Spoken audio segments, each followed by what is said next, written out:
Afigya Kwabre North, is this a cocoa growing area? Yes.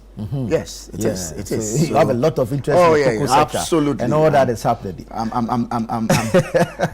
I'm being hit heavily. Right. So I have about 60% of the population into farming. Right. And out of this 60%, about 35% is to pure cocoa farming. So 2 weeks ago, I was in the constituency. I mean, I stayed there a week to the election. I was in the constituency, visiting delegates and talking to them. And it's tough. It's tough because all the grammar and English we are speaking in Accra, they don't really get the head or tail. For them, they farm from January. Their plan is that by September. October, when the season is opened, their crops or their beans will be ready, cocoa beans will be ready. And normally the process is that when it is ready, the cocoa buying companies come in, they buy them, they get paid instantly. So for them to have presented their cocoa beans, and since November, they are now hearing that cabinet is now having a retreat or an emergency meeting to fashion out a way to get them paid. It's quite a difficult process. And some of them, that is their livelihood. That is what they do for a living. They farm for a living. And it's difficult. I mean, when I visit them and they interact with you, this Christmas was a very dry Christmas for them. Wow. Yes, and that's a reality. And I've heard the officials from COCOBOD, government, explain what the situation is. Yes, some of the explanation, it makes sense, some of them. But the cocoa farmer in Afigya Kwabre North, Titrim, Painting, Pampetia, Patasi, Boomai, Edukuro, who walks 10, 20 miles a day to farm. This whole rhetoric of we are now trying to fashion out a way to pay you, prices on the market is down, you know, it's a challenge. I mean, they were told that the ex-World government, Nana Dankwa Akufo-Addo government, was shortchanging them, and that they had to have received more than the 3,100 that they were receiving. I mean, it was a huge campaign promise. And the key, 6,000. The key proponent of that kind of rendition, they are now in top positions. My very good friend, Dr. Atoforsen, finance minister now. The COCOBOD now is under finance ministry. He was the lead, rallies in parliament, saying that on the basis of the calculation they've done, farmers should be receiving about 6,000 Ghana cedis. And it's some farmers voted on the basis of that promise, you know, because from 3,001 to 6,000, that's a huge jump, you know. So the first disappointment was that they were told that no, we can't get to 6,000. We can only get you to 3,240 something. Then subsequently they added 400 Ghana cedis to them. So even the 6,000, they could not even hit 4,000.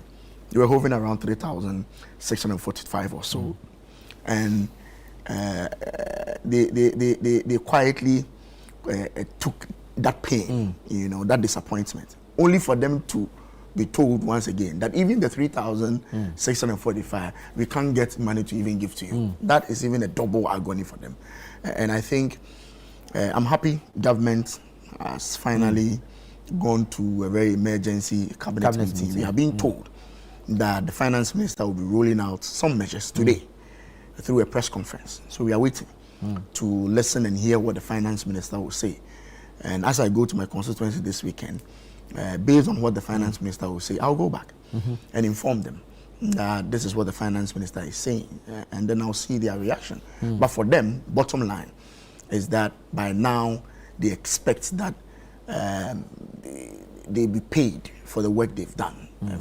Some of them, they've already given the products, and they've been given some checks that please hold on, we'll pay you when money comes. And it's become a nine-day wonder. Unfortunately, some, even now when you go with your cocoa bean, they tell you, take it back and go and put it down. Because there's no money There's no money. So they don't want the buyers don't want any kind of pressure, you know, so they tell you to keep it for some time. I'm not too sure, I'm not a cocoa finance person in terms of its dynamics. I'm not too sure what this will mean for smuggling and to other neighboring countries, what that will mean, you know. So I think government should act quickly. I think the emergency meeting came in too late. It's too late. I mean, from November, December, January, I think this emergency meeting should have been held a long time ago, to at least reduce the plight of the cocoa farmers. But yes, be that it may, we've been told that the meeting has been held. And let's hope and wait patiently for the reforms that the finance minister intends to roll out today. But the farmers do know that the price basically is hinged on international market prices. You know, when you are in Accra, you're making this kind of debate. It's quite interesting. Yes, we can talk about finance, economics, and everything. What the farmers know is that they were told that the 3,100 that Nana Dankwa Akufo-Addo was giving them was just too low. And that when we come, based on all the permutations that you are talking about, international price and everything, we'll be giving 6,000. I'm sure when they were promising the 6,000, those who were promising that 6,000 were very clear in their mind about the economics of pricing. Based on the international market price then? I'm saying they were very clear in their mind, but they know that the market price fluctuates. They know. But they were promising them that when we come, we'll give you 6,000. Knowing very well that you can promise somebody 6,000 today, but by January, based on the international market, things can change. But you are giving them that assurance and trying to create the impression that this government is not treating you fairly. You know, so when you come and you're unable to meet the 6,000, at least just pay me the 3,650 or something that you're talking about. Even that has become a challenge. You know, and that is their worry. You know, so even people are now even talking about reduction in the price based on the current market price. I listened to the CEO, my very good friend, on City, Dr. and he explained that as of today, if they buy at that same price of 6,000 something, they'll be making a loss. True. So some are even calling for a reduction of that price. Well, I don't know the political implication of that particular directive. That will be suicidal, you know, especially when the 6,000 was not fulfilled, and even the 3,600, you want to reduce it further. Well, I don't know how the farmers are going to take it. But the bottom line, it's an indication that politicians must be circumspect in our language when we are seeking power from the people, because as time goes on, the people will begin to decipher or to separate the chaff from the reality, and it's dawning on them now, dawning on all of us. And it's not just dawning on them. For us as members of parliament from rural areas, it's a big deal. This Christmas and January, I've had a little bit of increase in the request for school fees payment. You know, and normally in December, January, because of the cocoa season, most of the cocoa farmers have some liquidity, you know, with them. So they because they make sales around September, November. Yes. So you realize that they don't really come to members of parliament for school fees requests and all those things. But this time around, it has gone up a little bit. You know, that should tell you that they are really feeling the heat. So I'm happy the emergency meeting has started, has come on. We are told that the finance minister will be rolling out some measures, sweeping reforms today.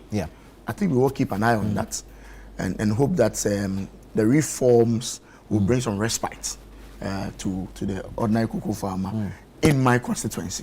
I'm happy you touched on the issue of politics, because I feel the politicization of our cocoa sector is one of the biggest challenges we are facing now.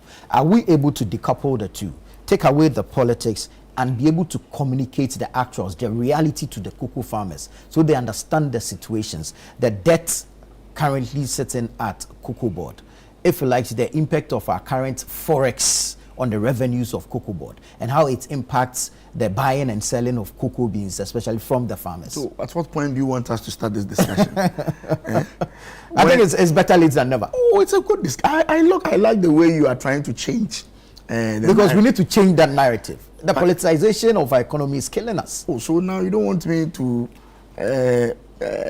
put a little pressure on me about the 6,000 You just mentioned that you had a slight increase in demands for financial assistance from your constituents. Yes, but that's what NE told us. NE and his people. They said 6,000. At the time, they knew about the debt in COCOBOD, but they were still promising 6,000. So if today the 6,000 has not come up, they rather should come apologize to the Ghanaian people, and then they go back to the discussion that you want us to have, to be open and candid about issues. Then no problem. I don't have any problem with that. But if you promise, you have to fulfill it. Yes, we told my people. Me, I've gone to my people to tell them that me and his colleagues said they'll give them 6,000. Already they say 4,000. The 3,600 is not even coming. So let's see how it goes. But I buy into the narrative that you are bringing, the new perspective that if we could decouple politics from the real issues, it's just like fuel prices. We play politics with it all the time, but we know that we don't determine the market's forces in determining the prices of petrol. So I'm all for it. If for now we the politicians have realized that we cannot continue on the same path of politicizing issues where we don't have too much control, it's well and good for all of us. Very honorable. Thank you. Let's say good morning.